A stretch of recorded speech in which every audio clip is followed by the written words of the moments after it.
Yes, bana ni siku nyingine tena tunakutana hapa kujadili taarifa mbalimbali za kimichezo na mtazamaji wa Simba Hub.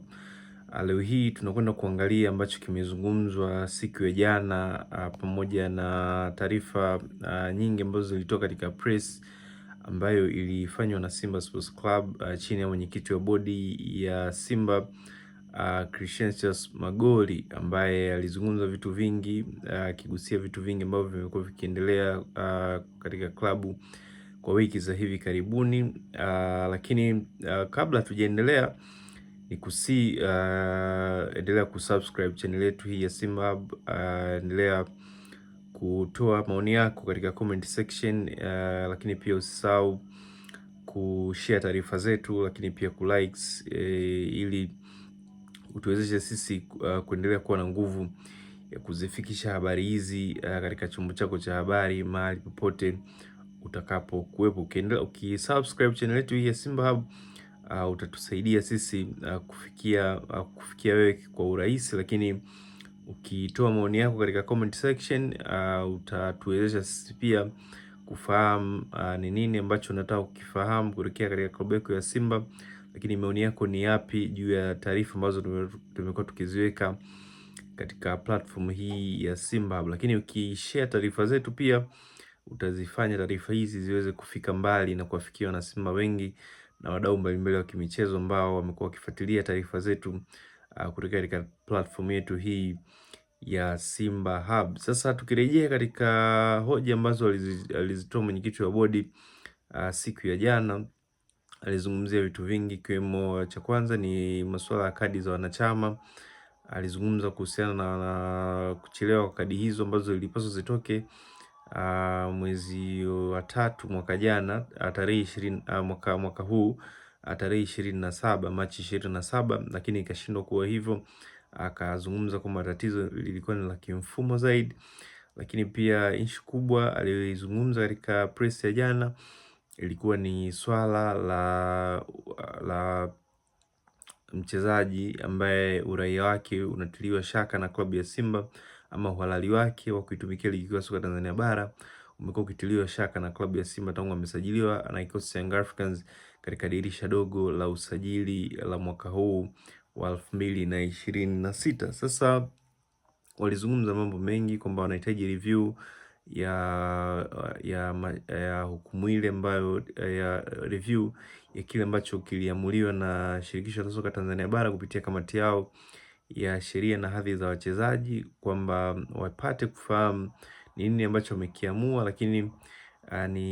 kuna maswali pia nao walikuwa wanataka kuyafahamu, ambayo majibu yao kwa mujibu wa Magori ni kwamba hawajapata majibu ambayo walikuwa wanataka. Kwa hiyo wanahitaji kufanya review ili wapate hukumu, nakala ya hukumu kutoka TFF ambayo itawasaidia kusonga mbele katika mamlaka nyingine za kisheria za FIFA, bila kusahau mahakama ile ya usuluhishi wa migogoro ya kimpira ama migogoro ya soka duniani, CAS. Ndo kilichotokea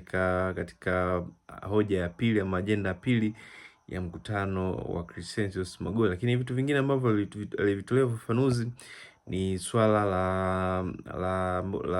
mwekezaji Mohamed Dewji pamoja na mzabuni wa klabu ya Simba kwa upande wa jezi ama merchandise, Joel Regasila ama Joseph Regasila almaarufu Jayrut Company Limited, kupitia kampuni yake hiyo ambayo inasimamia masuala ya usambazaji wa vifaa na uuzaji wa vifaa vya klabu ya Simba kwa msimu huu pamoja na misimu minne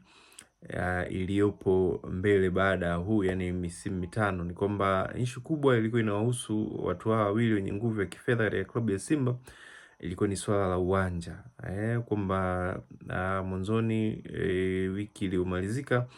tulimuona Jayrut akipost picha mtandaoni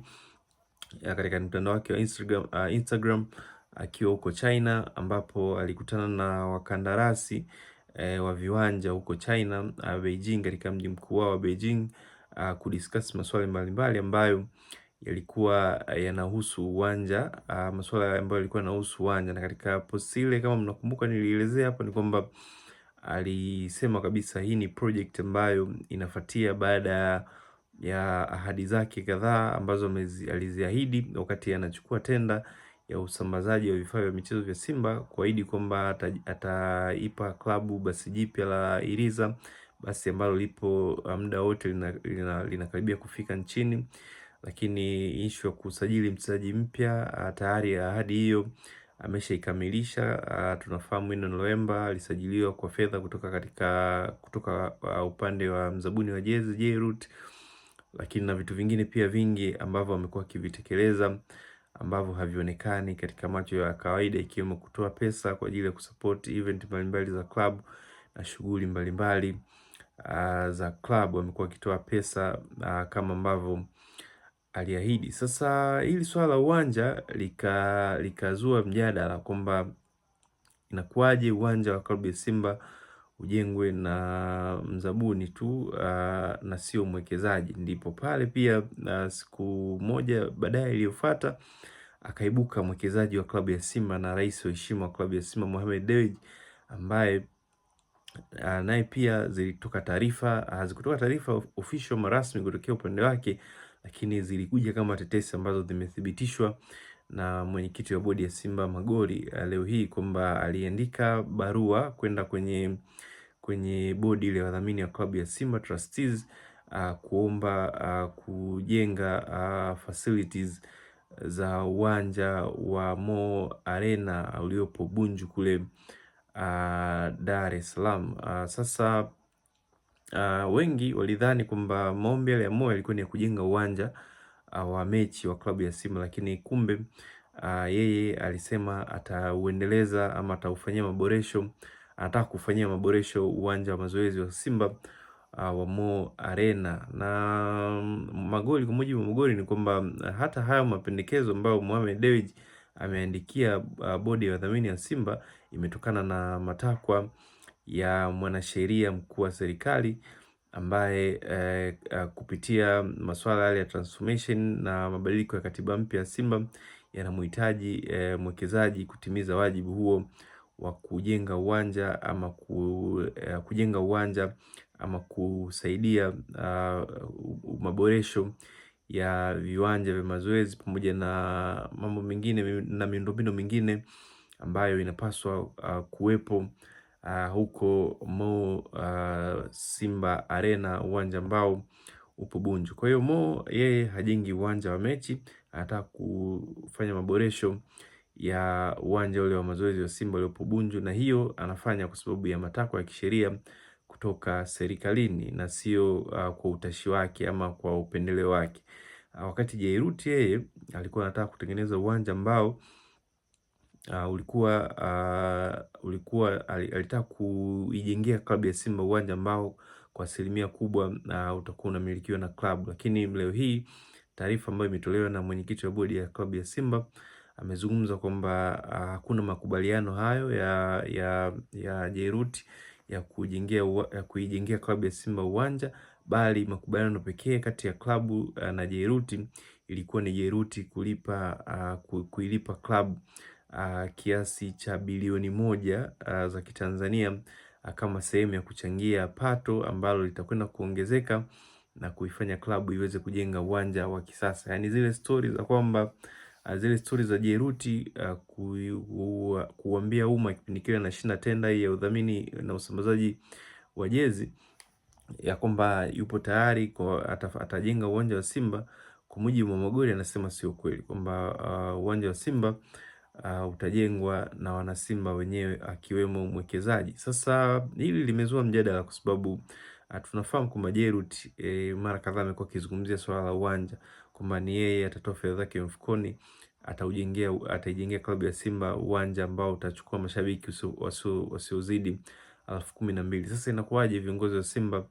kupitia mwenyekiti wa bodi, tunafahamu bodi ndio inayoendesha klabu ya Simba, unakuja na hizi taarifa kwamba hatakiwi kujenga uwanja bali atakuwa anachangia bilioni 1 kila mwaka katika mkataba wake miaka 5. Nadhani kuna vitu ambavyo havipo sawa katika uongozi wa klabu ya Simba, na ni kama vile wanajaribu kukwamisha juhudi za mzabuni huyu ambaye amekuwa akizifanya katika klabu ya Simba katika mazingira ambayo kwa miaka hivi karibuni tumekuwa hatuyashuhudii issue kama kugawa magari kwa wachezaji, lakini pia swala la kusajili mchezaji kwenye kipindi cha usajili ni vitu ambavyo havijawahi kufanywa na mdhamini tu wa kawaida nje ya uongozi wa klabu ya Simba. Kwa hiyo viongozi wa Simba wanapaswa kuwa wazi katika hizi taarifa kama ambavyo wamekuwa wazi katika masuala mengine, lakini kwenye hizi taarifa, michakato ya masuala ya ujenzi wa klabu, wanapaswa kuwa wazi ili kuepusha hizi sintofahamu, kwa sababu mpaka sasa hivi ni kama vile wanaigawa klabu na kuna ni kama vile pia bodi ambayo inaendesha klabu ya Simba ni kama vile nao pia wanaonyesha upendeleo kwa upande fulani, hasa upande wa mwekezaji wa klabu, lakini wanashindwa pia kumsupport mzabuni wa jezi Jerut kwa hichi ambacho alikuwa anataka kukifanya. Nadhani wakae chini wamalize tofauti, kama kuna tofauti baina ya pande zote mbili ambazo zina nguvu, wakae chini waone namna gani, vipi wanaweza wakazimaliza kwa maslahi mapana ya klabu ya Simba pamoja na mashabiki wapenzi na wanachama wa timu hii pendwa.